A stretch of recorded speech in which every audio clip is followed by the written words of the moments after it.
Everyone, welcome back to the channel, and today we'll be discussing how you can fix the reset password pop-on on your iPhone. You need to be very careful when this type of things come up to your iPhone. What you need to do is simply slide it over and go to your phone here, and what you need to do is just go to your settings, and you need to be very careful. Just go to your settings, and then after going to your settings, go to your apps. After going to your apps, you need to go find out this Safari here, and after going to Safari, your browser, there might be an option that any malware or any website that is tracking your data, which is very you need to be very careful while doing this. Okay, so come down, and you can see that there's an option of clear history and website data. You can just clear the history on the website data of today or yesterday,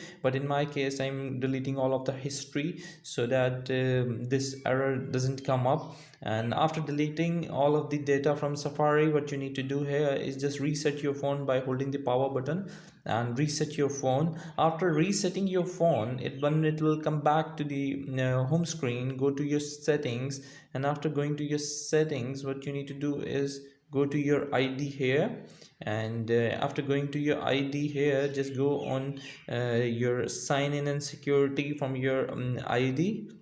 And after going into the sign in and security, just change the security password from here to secure your phone and your Apple ID. It is very important, otherwise if your ID gets hacked by any malware, all of your data within your iCloud get just like that to another person. So you need to be very careful while this error or something like this come up to your phone. Thank you very much for watching the video. I'll try to explain more issues like this in upcoming videos. Please subscribe for more videos like this.